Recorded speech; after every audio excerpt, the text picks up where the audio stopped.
योभन्दा राम्रो प्रचण्डले केपीओलीले गरेका थिए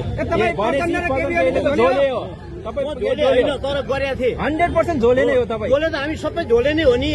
जो अब हामी भेडा बाख्रा पुग्छौँ। तपाईँले नेपाली जनतालाई झोले भन्ने, हजुर तपाईँले नेपाली जनतालाई झोले भन्ने। सबै यी झोले त हो नि। तपाईँ हाहा गर हु गर तपाईँ जाने त्यो हावा ताना भोट अहिलेसम्म तपाईँ गाउँ गाउँमा गएर बुझ्नुहोस्, मान्छेले तपाईँको उम्मेदवार चिनेको छैन। है फल्नालाई भोट भन्थे। अहिले मैले गाउँमा गएर कोही सोच्दाखेरि तपाईँले कसलाई भोट हाल्नु, भोट त घन्टीलाई हालेको तर मान्छेले हामीले चिनेको छैन भन्छ। घन्टीलाई भोट हाल्ने जति सबै झोले झोले सबै झोले। के प्रमाण छ?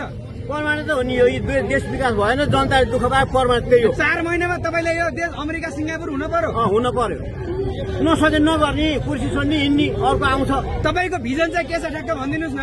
तपाईँले 1 वर्षमा देश बनाउन पाउनु भने के गर्नुहुन्छ देशमा त्यो भनिदिनुहोस् त ल।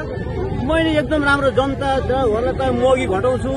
कसरी घटाउनुहुन्छ? म घटाउँछु। विदेशबाट बढेर आइरहेको छ त्यसलाई कसरी घटाउनुहुन्छ? नेपालमा तेल उत्पादन छैन, विदेशबाट आइरहेको छ महँगी भएर त्यसलाई कसरी घटाउनुहुन्छ? तपाईँले कसरी घटाउनुहुन्छ? पहिला सुन्नुहोस् यहाँ, यो एउटा गार्जेन भइसकेपछि त्यो गार्जेनले कसरी घटाउनु पर्छ भनेर बुझ्नुपर्छ। जनतालाई त्यो महीको भार थोपर्ने होइन। काम नपाएर माइजोरमा अनि तपाईँ यसरी चस्मा लगाएर आउनुभएको छ, बालेन शाहको नक्कल गरेर तपाईँ भोलि प्रधानमन्त्री बन्छु भनेर आउनुभएको क्या? म प्रधानमन्त्री बन्न नसक्ने व्यक्ति होइन, बन्न सक्छु। तपाईँ माइती घरमा भाइरल हुन आउनुभयो नि त? सक्छु म, मेरो केही क्षमता छ। तर बालेन शाहले गरेको केही पनि चित्त बुझेको काम तपाईँहरूले भनिदिन्छ। 100 दिन बालेन शाहले के काम चाहिँ गर्नुभयो मलाई भन्नु। अब तपाईँलाई यो बोल्दै गर्दा मिडियामा तपाईँलाई 7 पुस्ते पुग्ने गरी गाली आउँछ नि, अनि तपाईँ के गर्नुहुन्छ? कतै डिप्रेसनमा त जानुहुन्न नि? अब गाडी त तपाईँ त्यही सबै फेसबुकमा आउने हो। यो फलाने यस्तो झोले सोले भने आउँछ। त्यो गाडी हामी डर्नेवाला छैनौँ। देश विकास हुन पर्यो, जनताले सुशासन कायम हुन पर्यो। तपाईँ कतै भोलि डिप्रेसनमा गएर आत्महत्या त गर्नुहुन्न नि? किन डिप्रेसन हुने?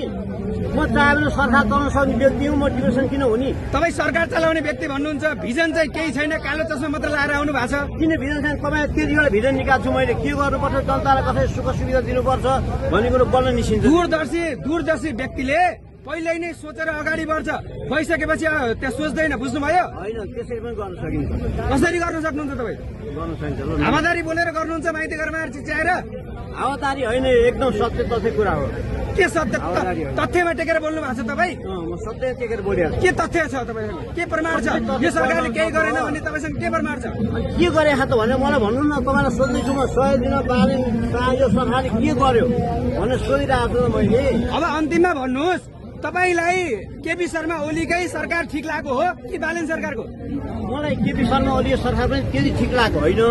तँलाई हेर्दै बुझ्दै जाँदाखेरि बालेन भन्दा केपी शर्माकै बरु सरकार ठिक रहेछ कि